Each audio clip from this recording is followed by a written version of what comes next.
Hi hello welcome back. ഇന്ന് നമുക്ക് ഒരു അടിപൊളി ഈവനിങ് സ്നാക്ക് ഉണ്ടാക്കിയെടുത്താലോ? കുട്ടികൾ സ്കൂൾ വിട്ട് വരുന്ന സമയത്തൊക്കെ പെട്ടെന്ന് തയ്യാറാക്കിയെടുക്കാൻ പറ്റിയ ഒരു അടിപൊളി ഒരു സ്നാക്കാണേ. അതിനായിട്ട് നമുക്ക് ആദ്യം മിക്സിയുടെ ജാറിലേക്ക് 1 കപ്പ് റവ ചേർത്ത് കൊടുക്കുക. ഞാനിപ്പോൾ നമ്മുടെ ഉപ്പുമാവ് ഉണ്ടാക്കാൻ എടുക്കുന്ന സാധാരണ റവ ഉണ്ടല്ലോ, അതാണ് എടുക്കുന്നത്. റവ നമുക്ക് മിക്സിയുടെ ജാറിലിട്ട് നന്നായിട്ടൊന്ന് പൊടിച്ചെടുക്കാവുന്നതാണ്. അടുത്തതായിട്ട് നമുക്ക് ഈ റവ മാറ്റിയതിന് ശേഷം അതിലേക്ക് തന്നെ 2 മുട്ട പൊട്ടിച്ചൊഴിച്ച് കൊടുക്കാം. അതിലേക്ക് ഞാനിപ്പോൾ ഒരു 3 ഏലക്കയുടെ കുരു ചേർത്ത് കൊടുക്കുന്നുണ്ട്. ഇതെല്ലാം കൂടി നന്നായിട്ട് ബ്ലെൻഡ് ചെയ്തെടുക്കണം കേട്ടോ. പക്ഷേ ചെറിയ ജാറിൽ നടക്കില്ല എന്ന് മനസ്സിലായതുകൊണ്ട് ഞാൻ ജാറൊന്ന് മാറ്റിയിട്ടുണ്ട്. വലിയ ജാറിലേക്ക് ആക്കി നന്നായിട്ട് അടിച്ചെടുത്തിട്ടുണ്ട്.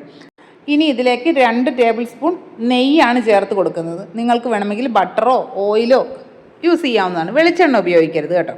ഇതെല്ലാം കൂടി നന്നായിട്ട് അടിച്ചെടുക്കുക. ഇനി നമ്മൾ പൊടിച്ച് വെച്ചിരിക്കുന്ന റവയിലേക്ക് ഈ മുട്ടയുടെ മിക്സ് ഉണ്ടല്ലോ, അത് ചേർത്ത് കൊടുക്കുക. അത് ചേർത്ത് കൊടുത്തിട്ട് നന്നായിട്ടൊന്ന് മിക്സ് ചെയ്തെടുക്കാവുന്നതാണ്.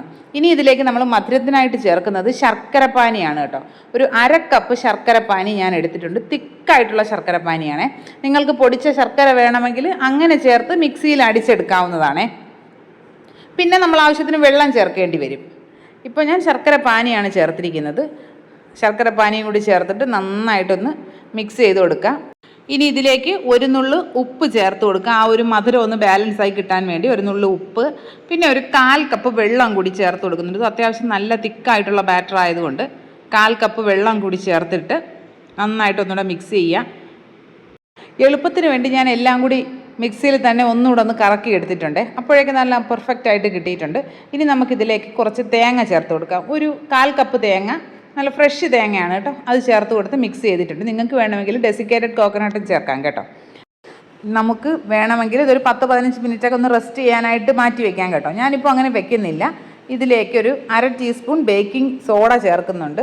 ആ ബേക്കിംഗ് സോഡ ഒന്ന് ആക്ടിവേറ്റ് ആവാനായിട്ട് അതിലേക്കൊരു 1/4 ടീസ്പൂൺ വിനീഗർ കൂടി ചേർത്ത് നന്നായിട്ടൊന്ന് മിക്സ് ചെയ്തെടുക്കുക. ഈ ബേക്കിംഗ് സോഡ എല്ലായിടത്തും എത്തുന്ന രീതിയിൽ നന്നായിട്ട് മിക്സ് ചെയ്തെടുക്കണം. ഇനി ഇതിലേക്ക് നമുക്ക് ഒരു സ്പെഷ്യൽ ടേസ്റ്റിന് വേണ്ടിയിട്ട് കുറച്ച് കാഷ്യൂസും കൂടി ഒന്ന് ക്രഷ് ചെയ്ത് ചേർത്ത് കൊടുക്കാം. അത് നന്നായിട്ട് മിക്സ് ചെയ്തതിന് ശേഷം നമുക്കിതിനെ കുക്ക് ചെയ്യാൻ തുടങ്ങാം. ഞാനിപ്പോൾ ഇതേപോലെ ചെറിയ ബൗളുകളിലാണ് കുക്ക് ചെയ്യുന്നത്. അപ്പോൾ അതിൽ കുറച്ച് ഓയിലോ ബട്ടറോ എന്തെങ്കിലും ഒന്ന് ബ്രഷ് ചെയ്ത് കൊടുക്കുക. ഇനി അതിലേക്ക് ഓരോ പാത്രത്തിലേക്കും ഒരു 1/2 പാത്രം വീതം വേണം കേട്ടോ ഒഴിച്ചു കൊടുക്കാനായി. ഒഴിച്ചു കൊടുത്തിട്ട് നന്നായിട്ട് ടാപ്പ് ചെയ്തതിന് ശേഷം അതിലും കുറച്ച് കാഷ്യൂ നട്ട്സ് ഇട്ടിട്ട് ആവി കയറ്റിയെടുക്കാം കേട്ടോ. ഞാനിപ്പോൾ അതിനായിട്ട് സ്റ്റീമറിൽ വെള്ളം വെച്ചിട്ടുണ്ടായിരുന്നു. അതിലേക്ക് വെച്ച് ഒരു മീഡിയം ഫ്ലെയിമിൽ 20 മിനിറ്റ് ആകുമ്പോഴേക്കും കുക്കായി കിട്ടും. പിന്നെ ചിലപ്പോൾ ഈ ഫ്ലെയിം അനുസരിച്ചൊക്കെ ചിലപ്പോൾ ഒന്ന് അങ്ങോട്ടും ഇങ്ങോട്ടൊക്കെ വ്യത്യാസം വരും. അപ്പോൾ നമ്മളതൊന്ന് കുത്തി നോക്കുക. സ്ക്യൂറിലൊന്നും പറ്റി പിടിക്കുന്നില്ല എന്നുണ്ടെങ്കിൽ കുക്കായിട്ടുണ്ട്. നമുക്ക് ഒരുപാട് ചൂടാറുന്നത് വരെ വെയിറ്റ് ചെയ്യാനൊന്നും വേണ്ട കേട്ടോ. പെട്ടെന്ന് ഇത് ആ പാത്രത്തിൽ നിന്ന് വിട്ട് കിട്ടും. നല്ല സൂപ്പർ ടേസ്റ്റാണ്. ഹെൽത്തി ആയൊരു സാധനമാണല്ലോ നമ്മളെ കുട്ടികൾക്കൊക്കെ കൊടുക്കാൻ. അപ്പോൾ എല്ലാ കൂട്ടുകാരും ട്രൈ ചെയ്ത് നോക്കുക. ഇനി നമുക്ക് മറ്റൊരു അടിപൊളി വീഡിയോ ആയിട്ട് ഉടനെ തന്നെ കാണാം. ബൈ.